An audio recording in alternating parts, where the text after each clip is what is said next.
We are the Cat's Whiskers, and this is My Top Line.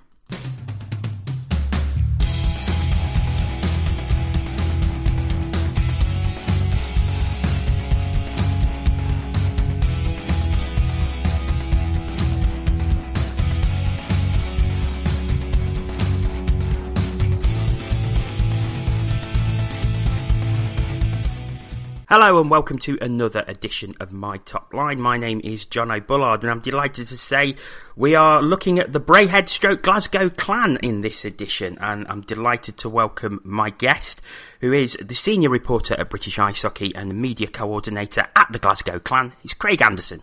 Hello there, how are you doing? I'm doing very well, Craig. Thanks for coming on and choosing your clan top line. But first, I want to know, how did you get into hockey and when was your first game? Well, when I first got into hockey, it was probably the kind of mid to late 90s, and that was purely from a sort of passive interest point of view. I'd played the NHL games on the old Sega Mega Drive, showing my age a little bit there. And then when Channel 5 started, they started showing NHL games through the night. And sort of late 90s, I was manager of a video shop in my hometown of East Kilbride. Because the games were on through the night, I recorded them in the old video cassettes and took them into work the next day and just watched them just for something to watch. I enjoyed watching them, they were good fun, and the shop wasn't that busy, so you would get watching a fair bit of the games that they had on, and it was the old thing where you could turn a 3-hour tape into a 6-hour tape through a long plate again, showing my age a little bit more again. You know, after that kind of stopped, I stopped working in the video shop, I moved on, and coverage got taken away from Channel 5. I kind of fell away from it a bit, I didn't really follow it too much. I'm more of a football fan, as anybody who knows me will know. And then I got into sports writing football writing through a guy I knew at the Sun, who was giving me games to cover in Scottish football in the sort of the old first, second and third division Scottish Cup ties. I even got working at a Scotland International, which was really good. But I was always told, if you want to really kind of get in there, you know, you really need to carve out a kind of niche for yourself, a sport that nobody else is doing. I used to read the papers quite a lot when I was younger, and ice hockey was a sport that was never really covered. And I followed this quite closely. There was always little bits about basketball and, you know, a lot of the kind of lesser sports, but nothing at all about ice hockey. I thought, right, I think I found my niche. And at that time, you're talking sort of 2010, which was when sort of Braehead Clan were kind of starting. But again, through various commitments, I never got going to games straight away. It took a few months for it to actually happen. My first game was the 23rd of January 2011, the Clan taking on the Nottingham Panthers. A game I remember well. I went with a good friend of mine, Darren Walk. It was one of those ones where I'd said to him about going to a game. I'd never been to an ice hockey game before. And he went, "Oh, let's do it." He says, "I'll get the car, I don't drive, you see." So Darren said, "Oh, I'll take you on, we'll go." So that was fine. We got tickets for this game against the Panthers. I remember it well because I think Clan were 3 or 4 up early in the second period. And Corey Nielsen had called it a timeout. And the atmosphere was fantastic. For all the crowd was kind of low in Clan terms at that time comparative to what it's like now. There was a lot of noise and you really get caught up in it really quickly. So I thought it was just an absolute assault in the senses. And Clan went on to win 6-3. I think Panthers had a bit of a comeback, but Clan under Bruce Richardson managed to hold them off. And by the time Darren and I were returning home, we'd booked the tickets for the next game, the next home game, which was the following Sunday against the Belfast Giants. And from there, it went on from there. And as the weeks went on, I get more into it. I get more involved in the teams and who the people were behind it and all the personalities that we all know and love. And over time, I started getting a bit of work covering ice hockey, and it sort of went from there. You see, I remember meeting you for the first time. I think it was at Murrayfield Ice Rink when you was doing Slapshot Scotland, and that's really led into the media work that you do now. That's right. I mean, Slapshot Scotland was a kind of way of getting something out there. You know, the great frustration I had and still have to this day, I guess nearly 10 years on, is the fact there isn't enough media coverage in Scotland. And, you know, if you want to get me started on that, by all means, I dare say we've got the time to do it.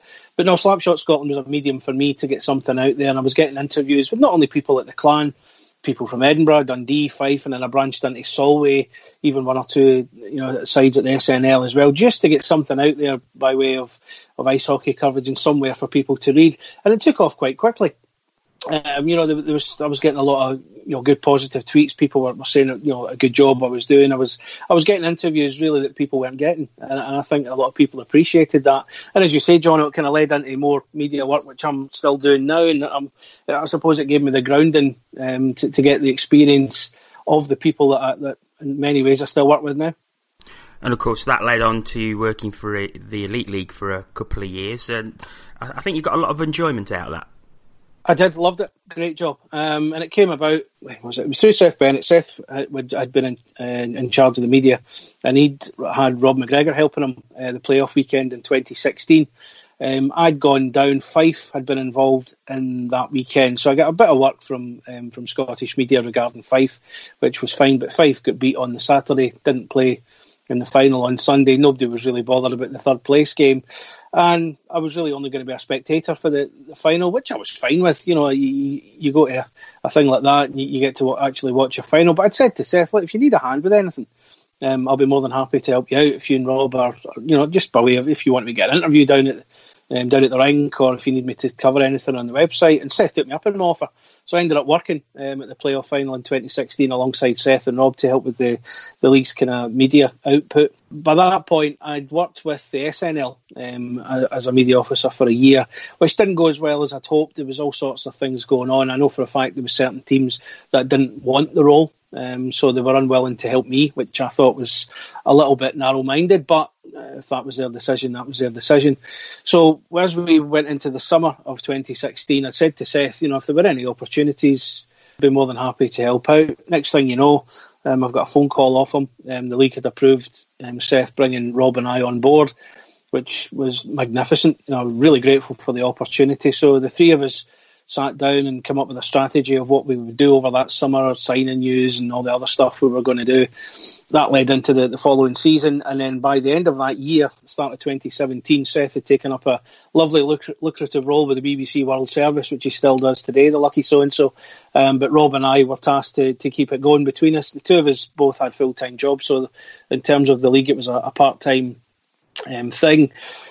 I was still doing some stuff for the clan as well. So fair to say I was quite busy most nights, and there's always this feeling among the teams that you'd say to them, if you've got something going out, please let us know in advance, and that way we can get things ready from ours. This is your news. We don't want to steal your news. We don't want to steal your thunder. And trying to get that message across was sometimes a bit difficult, but a lot of them got it. It just got a little bit frustrating sometimes. Don't get me wrong, we worked brilliantly with the teams throughout our time there. It's just trying to get the message across that we're here to work with you. We're not working against you. We're not trying to get your news out before anybody else does. And I think there's still a lot of that today. Needless to say, we got this great working relationship with a lot of the teams. Yeah, there was some things that cropped up during Rob and I's time, and he'll also tell you as well. There were, you would see nights disappear because you were having to deal with various issues. The homophobia row with Dave Sims, for one, I could talk all day about what happened from that point of view. Let's just say regarding that one, I look at my own actions through that. I think we could have done better. And I really mean that. We could have done a lot better. A lot of people think that the league did nothing during that. I can see the perception of that nothing went out regarding what Dave had allegedly said. But believe me, there was emails flying around left, right and centre to try and deal with it. It could have been dealt with better. And I can say that now with the benefit of hindsight. But they've come on leaps and bounds, of course. The Pride weekend was a great success. So, I think they've went a long way to redeeming themselves from that one. But nevertheless, it was a great role, and then they decided to go a different road, and they brought in Luke, who does a great job now. And I would gladly take the job back if it was ever offered. It was wonderful just to be involved, just to be at the centre of things, and communicating with other teams, getting interviews with new players coming in. Brilliant. I absolutely loved it, and and I think Luke's a very lucky man. He's taken on to the next level, and I think he's doing a great job. Of course, now you are the senior reporter at British Ice Hockey, and there's another website that's coming on leaps and bounds. Yeah, I'd been involved with British Ice Hockey before. I'd done a few bits and bobs with them prior to getting my job with the Elite League. But I had to kind of put that to one side. And James, who owns it, James Gordon, was very understanding regarding that. So when I left the Elite League and I said to him about possibly coming back and doing a bit more, he was more than happy to take me on board, which is great. And again, it keeps me very much in the coalface of British Ice Hockey as it is getting the interview, speaking to people putting things together that you think people will read and absolutely love it. But the good thing about British Ice Hockey compared to having worked with the league is I can put more personal slants on things now. I wasn't able to do that working for the league. I couldn't comment too much about things, whereas I can a bit more with British Ice Hockey. You know, for example, as we speak, you know, we're a few days after Andrew Lord has left Cardiff, I was able to put out a comment piece about how Lord's legacy is safe at Cardiff, you know, for everything he's done, whereas I wouldn't have been able to do that with the league. So I can be a bit of a blogger as much as I can be a reporter, and it gives me a bit more freedom to be able to do that. But yeah, the website's come on brilliantly. We're getting a lot of readership. I've got into podcasting as well with a bit more frequency as well, which I thoroughly enjoy. And it's great, you know, it gives me the benefit of doing so many different things and learning so many different things as well. I'm always learning doing this. Of course, in a 2020 era where there's a lot of digital stuff involved, and, you know, not bad for an old fart, I might say. Okay, we'll move on to your team now. How did you find it? Was it difficult to put together? I think you said that you was having trouble with who to put where and who to leave out, and I think most people who do this find that. Yeah, it was, and you know, we do a feature on the BIHO podcast called My Dream First Line, and we get older players to pick a team of players that they've played with or against. Obviously, what you asked me to do was something quite similar, and I get how difficult that is now. I suppose it's maybe more difficult if you're an ex-player and you've got to come up with so many guys that you've had good times with, or, you know, good memories with. And I suppose I have as well, but I didn't share a locker room with these guys. That's the difference. I'm only looking at it as someone who's watched the games over the years. So there was a couple that came straight to mind, another couple that had to really put some thought in. The last spot was a real tricky one, but I got there in the end. And then we get to the honourable mentions, and, well, I've given you a bit of a list there, so you see how difficult it was. War and Peace. I think that'll be War and Peace for your honourable mentions when we come on to that later. But just to remind everyone, Craig has picked a netminder, 2 defencemen and 3 forwards. As well as that, we will have his favourite game, favourite goal, favourite opposition player who never played for the clan, the honourable mentions I've already mentioned, and then we'll finish with Craig's favourite moment from all his time watching the clan.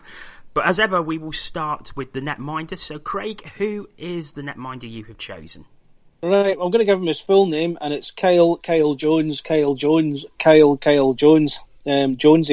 to a lot of people. Kyle was the clan netminder for 2 years. He's the only import netminder to have stayed with the club for over a season. He actually stayed longer than a lot of coaches, to be fair to him. Jonesy was absolutely superb. Not only a really smashing guy off the ice, there was something about him on the ice as well. He really commanded his crease. He had the respect of his players. And it was a shame that when he did leave in 2015, he didn't get to play in the Champions Hockey League, which he helped Clan reach the season before by finishing second in the league. He never got that opportunity to play in the sort of continental side of things, sadly for him. But I mean, over 100 games, and, you know, a real fan's favourite. And, you know, I sort of referred to the song at the start. It's basically Casey and the Sunshine Band and Give It Up, an old tune from 1983, and I can never hear that the same way, and that's because of Jonesy and everything he did for the clan. He was inducted onto the Wall of Fame, I think, a year or two after, and the absolute welcome he received was unbelievable, and it shows you he's still a fan's favourite today. And again, when he was back recently for Matt Hayward's testimonial, a hugely popular guy, a great goaltender, and certainly my favourite when it comes to Braehead / Glasgow Clan. Did it surprise you that he retired after 2015? Because he's still only 36 now, so at that time when he retired, he would have been 31, which is pretty much peak for a netminder. I think there might be a story behind this. I'm hopefully not giving anything away too much here. When I spoke to him, now it was either for his Wall of Fame induction or it was at Matt's testimonial earlier this year. I think the decision was taken out of his hands. I could be wrong on that, and I imagine Ryan Finnerty will be straight on to me if it is completely wrong. I think the clan had decided to move for someone else with a bit more experience, and that's where Chris Holt came in, who came in after him. Chris had played in the NHL and KHL. So I think there might have been a decision to move on from Jonesy, which, again, maybe a little bit unfair given what he did previously with the clan. And I think maybe he decided retirement was probably best for him after that if it wasn't going back to the clan. I don't remember the retirement coming straight after him leaving, which a lot of it does. So, again, I'm happy to be wrong on that. I'm fairly sure the decision was taken away from Jonesy in terms of coming back. So as a result, he decided to retire. Fairly sure that was told to me by Jonesy. Which, again, a bit of a shame. when you consider all he'd done for the club. But clubs move on, they make these decisions. It's always hard to get rid of fan favourites, especially, if they're going in another direction. And I think that might have been what happened with Jonesy.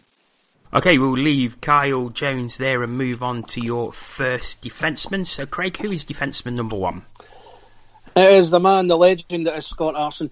So, Scott Arson, who played for the Clan for 4 seasons from 2013-14 to 2016-17, 254 games in all competitions, 16 goals, 147 assists for 163 points overall. Spells also at the Sheffield Steelers and the Fife Flyers, and recently announced his retirement. So, why particularly Scott Arson? I always felt Scott Arson was the kind of player that did a lot of the jobs that you didn't really see, if that makes any kind of sense. He was always in the dirty areas, to use an American term. He always got in there. He always had the back of his other defencemen and his forwards as well. He was always a bit of a danger when it comes to run about the sort of offensive blue line as well. Always coming up with assists, as you've alluded to, with the figures as well. There was just something about Scott Arson I always really appreciated. The 4 years he had at the Clan, I think for me, were certainly the best in his career, and that's to take nothing away from the job he did at Sheffield and at Fife later on. He was still as reliable there, but I just think at Braehead under Ryan Finnerty, I felt he really flourished. And especially with the teammates he had round about him, the likes of Zach Sullivan, I think learned a lot from Scott Arson in that time. Zach Fitzgerald was there as well. Also, Chris Frank was also involved. So Scott Arson, for me, was one of those players, a very underrated player. And I think he's maybe a player that you'll look back on in years to come and realise that he was maybe better than I think people gave him credit for. Yeah, I mean, you mentioned his assists there. Only 16 goals in his 254 games, but 147 assists. So that is some setup guy. Yeah, and again, that just shows you the sort of thing that he could do, but he could get himself into a position to lay on and assist. The figures speak for themselves. You've just alluded to that there. He was a player that was always in and around the area when he had to be, and he always did a good job. And the thing about Scott Arson is his defensive work as well. You can't take anything away from what he did sort of in his own blue line as well. He was always there to sweep things up and organise play. And I think that's, the netminders in front of him, behind him rather, would always say that he was a very steadying presence, and that's where I felt Scott Arson was. I mean, 4 years at the Clan, the turnover of players at the Clan can be, quite alarming sometimes, but Scott to be there for 4 years just showed you how much Ryan Finnerty certainly enjoyed having him there. He then went on for 3 further seasons in the Elite League with Sheffield and 2 seasons with Fife. Just announced his retirement at 32. Do you feel he probably had any more in him, or do you think he thought, no, that's enough now, I'm done? I think there probably is, but Scott's at an age now, he's married now, he's got 2 kids, he's got a third one on the way. You'll know this as much as anyone, John. You get to a certain age and maybe, in a very highly physical sport like that, you maybe have to take stock of everything. I found that with certain other players as well. Once they started having families and kids, the responsibilities change. They don't want to be in a position where they suffer a really horrific injury that it maybe sees them losing some crucial time with the kids or something. Maybe there's a family element involved, I don't know. But to me, I think Scott certainly had another couple of years on him, whether in this league or somewhere else, I don't know. But no, he was certainly very capable. Okay, so we'll leave your team there for a moment and move on to your favourite game. So, Craig, what is the favourite game you've seen in the time you've been watching Clan? Right, well, it's going to have to be the Champions Hockey League game against Ingolstadt, September 2015. Clan winning by 6-4. Yeah, and you said to me when we were setting this up that there's something very special about this game and the reason that you chose it. So please do tell us the story. Right, well, it wasn't only Clan's first win in the European competition. It wasn't the fact that it was probably the noisiest I've ever heard Braehead Arena for any game in all the years I've been watching the Clan. It wasn't even for the fact that I got the chance to work with Premier Sports that night and do the interviews rinkside, which I was very fortunate to do. This was actually the first ever game that my daughter went to. My daughter was born in July 2015, 9 weeks premature, and it was a very worrying time. It's quite a summer for me personally. I'd also lost my dad that summer as well. So my emotions and mental state probably were all over the place. But the very start of that week, my daughter got out of hospital, still at that point 3 weeks earlier than she was meant to arrive. And so we took her to the game. My wife had her in her arms the whole game. She slept most of it, amazingly, which was quite the surprising thing. But it was the fact it was her first game, and my daughter still goes now. She's nearly 5. She loves it. She sings all the songs. She loves Clangus and everything else. And it just stuck with me, the fact that little scrap, my daughter, was so young, such an early fight in her life, and she overcame it. And she's at the clan's biggest hockey game ever. And it just meant so much to me, the fact that she was there, and that over time she's growing up and she's used to it and she loves it, and it's a big thing for her all the time. I mean, since lockdown started, she's always asking us when we're going back. And, the truth is we just don't know because of the uncertain times we live in at the moment. But it's always there in our mind. And there are pictures of her with Clangus. Clangus actually got to hold her that night, which is one of my favourite pictures ever as well. And it just meant so much to me, the fact that she was there and it was her first game and it was Clan's biggest night and everything else, and the fact that she was now out of hospital and really starting her life, and it just meant so much to me. Go and wipe my eyes now. No, I can totally relate to that, because my daughter is a very similar age to yours, but at least your daughter supports the team that you do, which is just a bone of contention for me, but we will not go there. Just on the game itself, and I totally understand why you would pick that and the personal reasons for picking that, but it was an incredible game as well. Like you say, you was doing the interviews for Premier Sports that night, but 2 empty net goals to seal that first win, it must have been very, very special. As a team that had only been around 5 years at that point, to get such a huge win in a massive European competition must have been incredibly satisfying. Oh, it certainly was. And, just in the prism of the competition itself, when you think that 3 weeks before, they get their backsides handed to them by Växjö 10-2 in the very first game in Sweden, and I was over there for the 2 away games as well. It was great to see how the team itself had grown over those 4 games. It went from that absolute shellacking from Växjö to running Ingolstadt fairly close away from home. Växjö losing 3-1 at home. You could taking on an SHL team who were the champions at the time and making a hard life for them that night, to evolving into a 6-4 victory over a top DEL side as well was absolutely magnificent. And as you say, the 2 empty net goals, I mean, the roof lifted off the place at Braehead Arena that night, and it was absolutely amazing. And I remember seeing Ryan Finnerty after the game. I mean, the smile on his face was as wide as a Clyde. That's how much it meant to him. And it was a great, great night for the club. In terms of the competition itself, we were never going to get out of that group. 2 of the teams were going through. It was a really strange setup, that competition. 3 team groups and 2 went through. It was really quite strange. But Clan were always the underdogs. It was all about enjoying it for what it was, and that's exactly what it was. And the fact they got a win out of it in the end was probably the best thing of the whole experience. Yeah, I can totally relate to that. Having seen Panthers win a couple of games in the CHL, it's very, very special. So completely understand where you're coming from there. Okay, let's head back to your team and your second defenseman. So who is defenseman number 2? It is the man, the myth, the legend, Chris Frank. Chris Frank, who was at the Clan 2013-14 and 2014-15. 102 games for 6 goals and 20 assists for 26 points. He was a 2006 draft pick for the Phoenix Coyotes, as they were then, round 7, number 188 overall. And he also had spells with the Cardiff Devils and the Sheffield Steelers. So why Chris Frank, Craig? Not only being a thoroughly likeable guy off the ice, he gave you that aggression on the ice. I mean, let's face it, he's no stranger at the penalty box when you look at the amount of minutes that he accumulated. No, he got a few, didn't he? He got a few. But he was the guy that always had the team's back. If there was ever a situation that needed someone to come in and deal with it, Frankie was the man. He didn't always deal with it in the right way, and maybe there was instances where there was penalties given away that cost games in the end because we had a man down and things like that.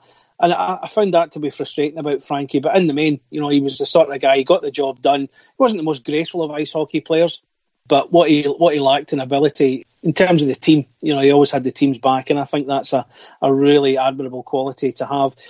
He was probably, for me, the definition of a Ryan Finnerty player, the sort of guy that Finner was always a team-orientated guy, and I think Frankie was always the sort of one that delivered that message. Same with Zach Fitzgerald when he came in as well. And I think a lot of fans can relate to that. I think we'll all remember the playoff semi-final against the Sheffield Steelers in 2014, where Frankie got into a scrap with the player whose name completely escapes me. And that image that Al Gould took of Frankie sort of holding the shirt in pride as if to go, this one's for you guys, as he skated off to the penalty box. It's a great picture, one of my favourite pictures that Al's ever taken for the club, and it was great to see. And again, another player who decided to retire after only a couple of years with the Clan, to go off and have his life. He's in Seattle now, actually. He's working for a pharmaceutical company now. And he's always got fond memories of the Clan, and that was one of the reasons why Matt Haywood brought him back for his testimonial as well. I'm just having a quick tot-up of his penalty minutes here. And it's 600 plus in the 2 seasons that he was with Clan. So definitely one of your enforcers in those 2 seasons. Yeah, definitely. I also think that there should be a call. I know Clan, they've got sponsorship on the penalty boxes. They should definitely name one of them the Chris Frank penalty box for the amount of times he spent in there. I think that's a fair shout.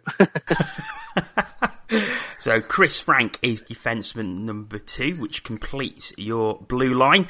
We're going to leave the team again before we move on to the forwards and talk about the opposition player who you would love to have seen play for the Clan but never did. So who is that for you, Craig? Well, I've picked it, and he just edges it ever so much ahead of Ben Bounds, and I've went for Colin Shields, formerly, of course, of the Belfast Giants. Colin Shields, 637 games for the Giants, 3 Elite League titles, 3 Challenge Cups, 1 playoff, and the Elite League all-time top point scorer. He achieved that in his final season, taking over from David Clark. So what was it particularly about Colin Shields that made you want to see him in the Clan jersey? I just thought he was always a very special kind of player. I mean, a great worker on and off the ice, a great ambassador for Belfast, I think it's fair to say. Represented GB with great distinction as well. He was always a guy I really enjoyed watching. There was just something about the way he played. He always seemed to get points against the Clan. I could be completely wrong on that. Just as I think back on it, if it wasn't a goal, he always got a couple of assists. That was the kind of player he was. I think more so as he got older as well. A legend in terms of the Elite League, and the fact he was Scottish as well, I think added to that. A big Scottish forward and leading the line in a Scottish team, I think would have been fantastic from a PR point of view. I'd heard rumours that he might have come. I don't think that would have happened. He was too settled in life at Belfast for that to happen. But I just think he would have been phenomenal in purple, and it's just a shame we'll never ever get to see that. Of course, he was the second British player who was drafted in 2000 by the Philadelphia Flyers. He won Second Scot. The second Scot, yes. After, of course, Sir Tony of Hand. And he won an NCAA title as well with the University of Maine while he was in North America. This was a special player, but did it surprise you that he spent so long in the Elite League when he had the background of being drafted and that NCAA title? Surprising, yeah. I think a Colin Shields now, maybe 10, 15 years younger, might have played abroad maybe a little bit more. I mean, he had that spell in France with Morzan in 2011-12, and of course the stints in the ECHL when he was much younger as well. So I think, if you were to take Colin Shields now, take him back 15 years, I think he might have looked more abroad. The way British hockey is now, I think we're seeing the possibility of more players possibly playing away from these shores, because I think largely of where GB are in the World Championship status right now. Liam Kirk's gone out there, done a great job. There's a big heavy rumour about where Ben Bounds might be going at some point, and if that comes off, that's a great opportunity for him. We just don't know right now, and I think the same could be said of Colin Shields. Colin Shields 15 years ago was now, I think he would have done more than just play in France. You could see him playing in the Ebel League or somewhere like that, and getting more experience. The likes of Ben O'Connor went to Kazakhstan. So I think so. But no, I mean, the fact that he stayed so long in the Elite League, I think, was definitely a good thing for us in our game, because he went on to achieve. He's a legend in Belfast, and it's not hard to see why. He did well at the Newcastle Vipers as well, but Belfast was always the place he went back to. I think he had 3 spells there over the fullness of time. He was quite clearly settled there. It was a second home for him, and he's living in a place now. He's married. He's got a business set up there now. So it was always a draw to him, and that's ultimately where he's ended up. So Colin Shields is the player you would have loved to have seen in a Clan shirt. We're going to go back to your team now and start with the forwards. So Craig, who's forward number one? Forward number one is the man, the captain. It's Matt Keith. Got to be Matt Keith. Matt Keith, who played for the Clan from 2014-15 to 2016-17, 189 games in all competitions, 63 goals, 103 assists for 166 points. Also iced 27 NHL games for the New York Islanders and the Chicago Blackhawks with 2 goals and 3 assists. You said it has to be Matt Keith, so why does it have to be Matt Keith? It has to be Matt Keith because I think for me, and take nothing away from the other guys that have had the C on their jersey, he's the standout Clan captain in the history of the club going all the way back to 2010. I think the greatest regret is we never got to see Matt Keith lift a main trophy. Taking nothing away from the Gardner Conference, we never got to see him lift a Challenge Cup, a league or a playoff title. He came so close in his first season, of course, beaten to the league title by the Sheffield Steelers by a point. There was just something about him. He exuded leadership. He was the very man that you look to help you lead through it, and he had that in abundance. You know, he was never shy to come and talk to us after a game, win, lose or draw. Matt was always very good that way from a media point of view. Thoroughly likeable guy as well. And again, another one who came back from Matt Haywood's testimonial. Just such a likeable guy and a real teammate on the ice who would put your arm around you, make sure you were okay, and that you were fine to go. That's the kind of guy that, for me, exudes leadership, and that, for me, is Matt Keith. An incredibly experienced player. As I mentioned, he played in the NHL, but also had quite the career in Europe, in Germany, Sweden, and Austria, and the Czech Republic before moving to Clan. So when he came to Glasgow, he had a lot of experience behind him. Yeah, he did, and I remember the reaction to when he was signed. You know, again, a lot of people, when they hear of a signing, go straight on to elite prospects to see what a player's all about. And, you know, the NHL thing obviously stands up, but the fact he had such good experience in Germany, in Sweden, and latterly in Austria before he came to Glasgow kind of leaps out. He's such an experienced player, the sort of guy that Braehead were maybe looking for at the time, the sort of player that Ryan Finnerty was certainly looking for. And I think it was a great signing, probably one of the best that Clan have ever made. You just look at the points production. 3 goals in the Champions Hockey League, always a top point scorer in the Elite League when he played. Unfortunately, didn't really do it in the playoffs, which is sad, but yeah, he was a pivotal player for the Clan in his time with you. Absolutely. I think we all thought after his second year, I think he might have been thinking this himself, that he would maybe retire, but he decided to give it one more year. He stayed on for a third season. But yeah, the playoffs never really happened for him, and I think that's one of his regrets. He never got to experience a playoff weekend from a playing point of view, which is a sad thing. I would have loved to have seen him involved at that kind of arena as well, and it wasn't to be. But such a colossal player, and a big part of why the Clan were successful at that time. And when you look back at the players I've picked, a lot of those guys have come from that mid sort of 2010s kind of time when Clan were at their most successful, while Ryan was in charge. Okay, we will leave the team again and move on to your favourite goal. So, Craig, which is your favourite goal? I do the commentary for the Clan, and I always forget goals. You know, I need to watch them back to sort of remember them. They need to be quite special for them to stick in my memory. Whether it's an age thing or not, I don't know. But this one stuck in my head, and it was Matt Haywood's overtime winner for the Clan against Cardiff Devils in the Challenge Cup 2018-19 under Pete Russell that put Cardiff out on their own barn. I didn't see the game at the time because I was on a Christmas night out, and it wasn't until I saw it later on that I realised just how magnificent a goal it was, just in terms of the meaning. The fact that Clan at that time didn't have a great start to the season under Pete, but the goal, I think, kicked off a real good run of form that got Clan at least in the higher echelons of the league table, and it was just a magnificent goal. Clan were under pressure going into that game. They'd lost the first leg, so needed to win by 2 clear goals.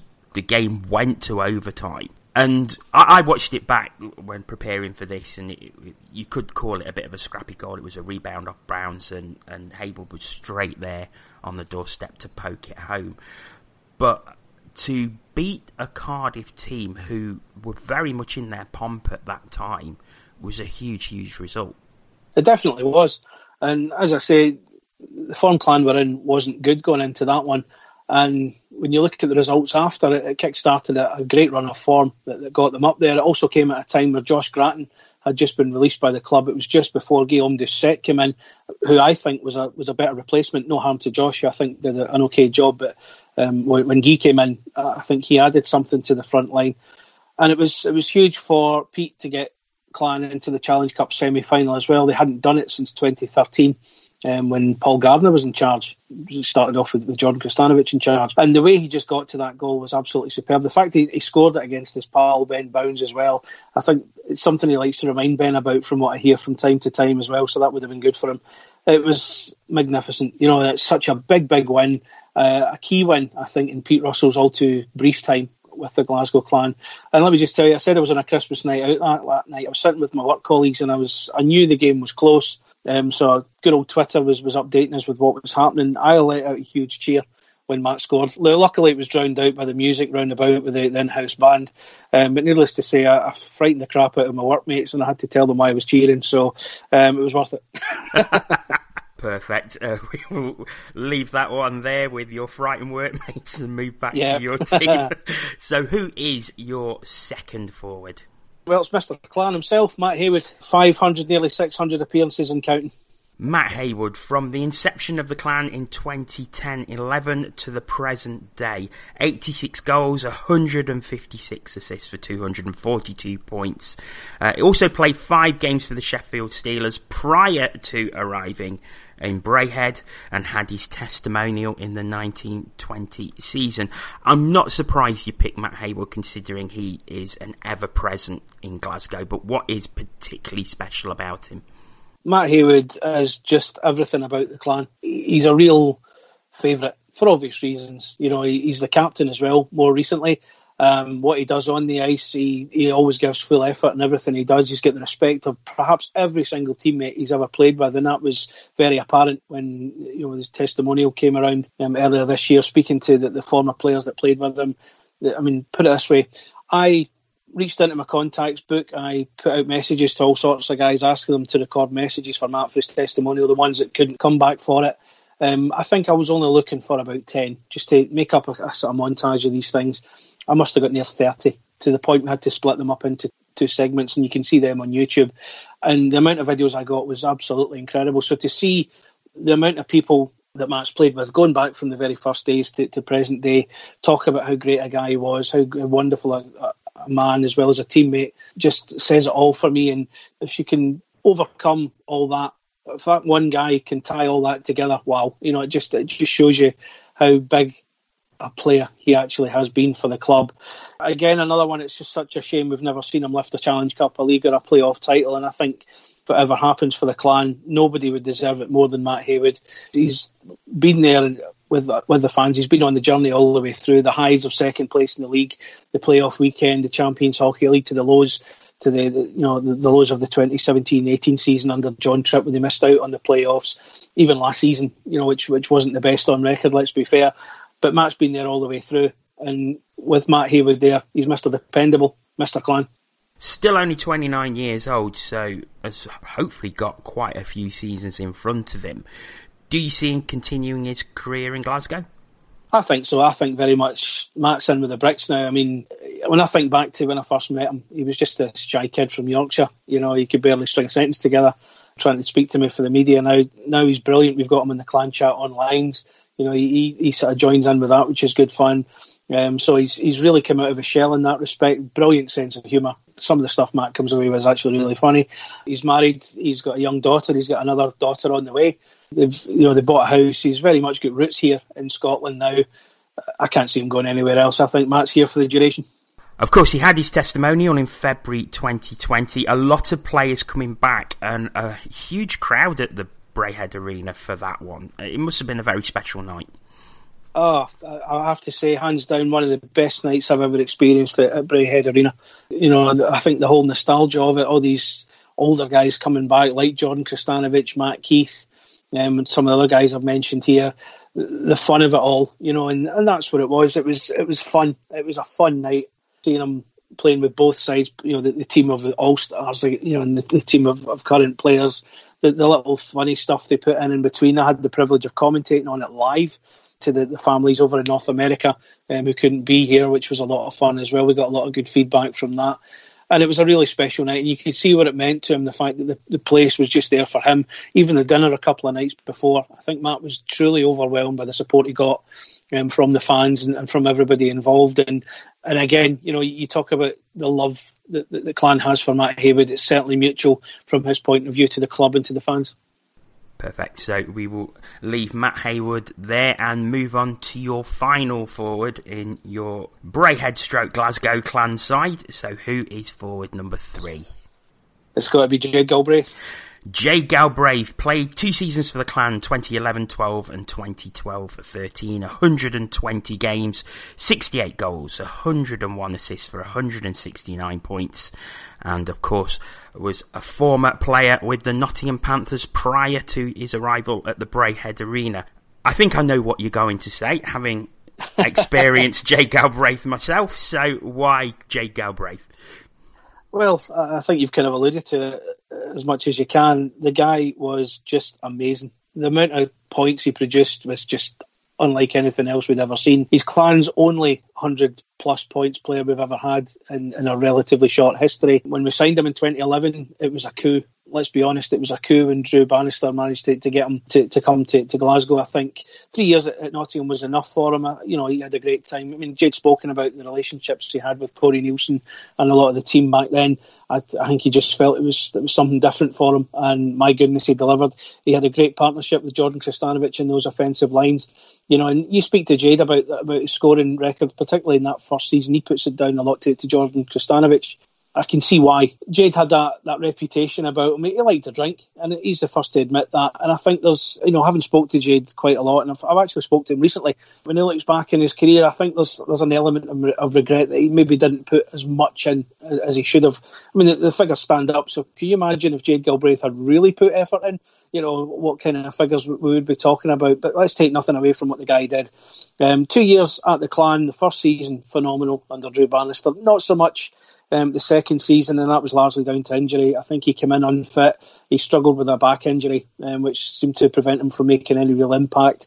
There was a lot of stuff going on behind the scenes at the Clan that season. It was the season Jordan Kristanovic took on player coach, which didn't really work out, and then Paul Gardner came in, and it's no secret, I think, that Jade and Paul didn't get on too well, so there was that as well. And then after that, Ryan Finnerty came in, and I don't think there was a road back for Jade. I think that was him finished with the Clan. But what a guy. I've just got so many good memories of Jade, and it's nice to catch up with him when I do talk to him. A lot of people might be surprised to know that the Jade they all remember is gone. He's very much happily married now. He doesn't drink as much as he used to. He's very much settled down now. I think age has played a lot to do with that. I think he's in his late 30s now. But what he did for Braehead Clan, and a lot of the older fans will remember just the sort of guy he was, just on and off the ice. A real hero for a lot of people, and I certainly love watching him. 116 points in all competitions in that first season after leaving Nottingham. From what I remember from when he was in Nottingham, probably one of the most naturally gifted players I've seen. Just a player who didn't really have to put the effort in at times because he just had the skill set within him.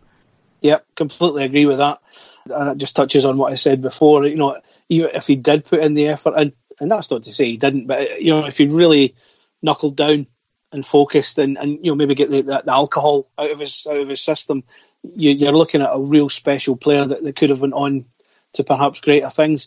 One of the highlights of his career, and this is something he spoke to me about, was when he got picked for the Belfast Giants team to play against the Boston Bruins, and he scored that night and was magnificent, by all accounts. So it just showed you the Jade Galbraith, maybe a case of missed potential from Jade, but when he was in the UK, he certainly delivered. Yeah, he put it glove side on Tuukka Rask in the Boston net. Sure did. Not a bad goal to score, although I don't think the Belfast fans were too happy that it was Jay Galbraith who put that away and not one of their heroes with that one. But you're right, a great player, and I totally agree with you that I think if he had have knuckled down, he wouldn't have been in the Elite League. So perhaps it's fortunate that he didn't, because we got 5 seasons in the Elite League of him, and he was a very special player. Yep, without a doubt. Without a doubt. And I think we should always be grateful that we saw someone like him do what he did, and all we've got now is memories of him. But he certainly speaks very warmly about his time in the UK, particularly about his time in Glasgow. And I think that's something we should always be grateful for, the fact that we even saw him in the first place. Absolutely. Well, that now completes your team, which is netminder Kyle Jones, in defence Scott Arson and Chris Frank, and the forward line of Matt Keith, Matt Haywood and Jade Galbraith. Are you particularly happy with that? Yeah, but as I say, I think there was, as I said at the very beginning, I think there was 2 or 3 that went straight in once you sort of set me this task. But 1 or 2 of the others I really had to think carefully about. And, and as we'll hear from my honourable mentions, it really was quite tricky. Well, we will move on to your honourable mentions now. This could take a while. So who are the players that you considered but didn't make the team? Well, I mean, Patrick Killeen, who was the goalie last season for the Clan, although the team didn't perform as well as they would have liked to have, I always thought Killer was impressive in the nets. There were nights he kept the team in the game, and I think that's a real admirable quality. Tim Wedderburn in D was, again, like Arson in many respects, a very dependable, real Trojan horse in that back line, the way he worked really hard. Zach Fitzgerald, same as well. I would say Fitzy more as a player, because he had that kind of warrior-like attitude towards games, aggressive. One of the nicest guys you'll meet off the ice. Sadly, it didn't work out for him from a coaching aspect. Zach Sullivan, love watching Zach even now at Manchester Storm. It's a shame that he left the Clan. I'm a huge fan of Zach Sullivan, and I hope he goes on to great things. Kevin Bergen, another ex-Panthers player. Kevin was a really likeable guy, worked really well with Ryan Finnerty in that first season. It was a shame we never saw him beyond the one season he was in Glasgow. Stefan Meyer, wonderful player, another one of those players during that sort of successful Finnerty era, who scored plenty of goals and a real impressionable guy up top. John Landry from the first season. John went on to play in the AHL, I think, if memory serves me correctly, but again had a great first year in Glasgow, and again another player it's a shame we didn't see more of.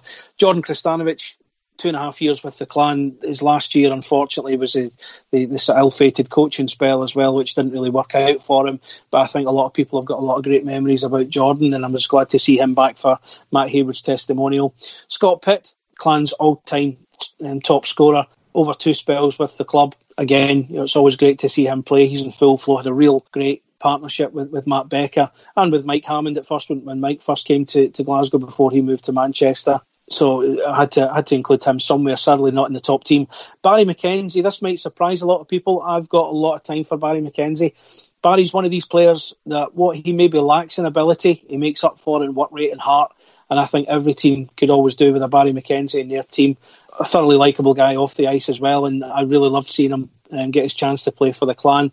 And finally, Brendan Connolly, and again, this might surprise a lot of people. I know Brendan's not popular with certain people, but I always found Brendan. But I always found Brendan to be the kind of guy that you would always rather have him in your team than against you. And I suppose, in Clan's point of view, we've had that in both cases. We didn't like him at Belfast, but then he signed for the Clan. He was great for that year under Pete Russell, and now he's gone to Sheffield. And we don't like him again. So there we go. And I think that says a lot about a player if they manage to split the fan base on that front. And that's the end of my list. Hold on, let me check. Yep, definitely end of my list. I mean, you look at the players that the Clan have had over the years, and there's been some really, really good players and some really, really good teams. Does it surprise you the fact that the Clan are yet to pick up a major trophy? Obviously, they've got all the Gardner Conference titles in their cabinet, but as far as a playoff Challenge Cup league title, it is quite surprising for a club the size of Clan still hasn't managed to get that Holy Grail and pick up a major trophy yet.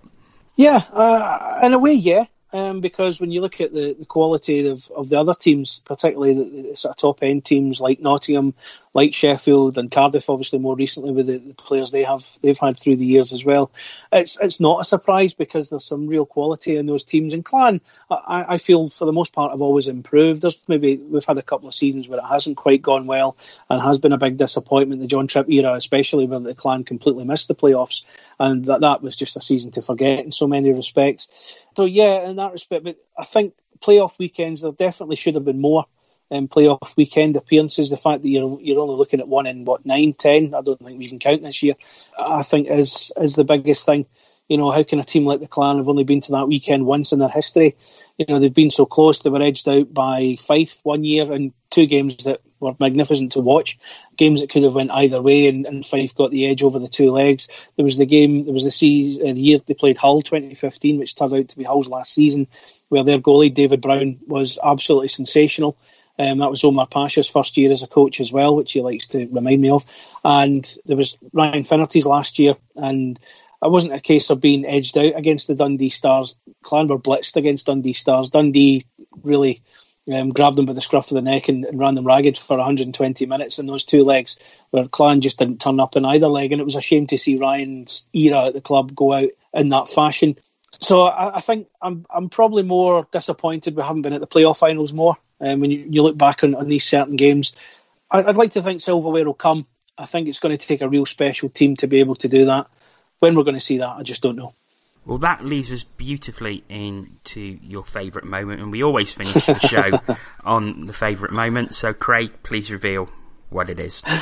It's got to be the playoff quarter-final, second leg in 2014, Glasgow Clan against the Nottingham Panthers.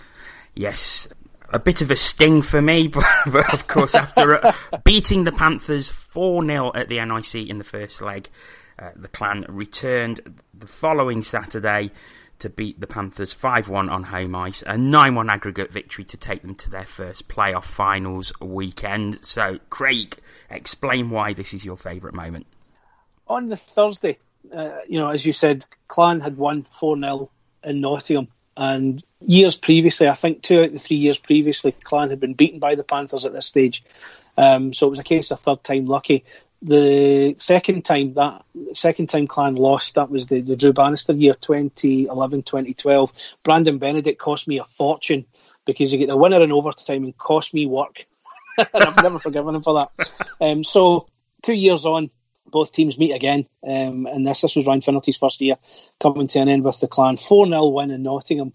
And you're thinking, wow, we have a real chance here. So the second leg on the Saturday, the video's on YouTube, and for some reason they got me on camera to set the scene for the game.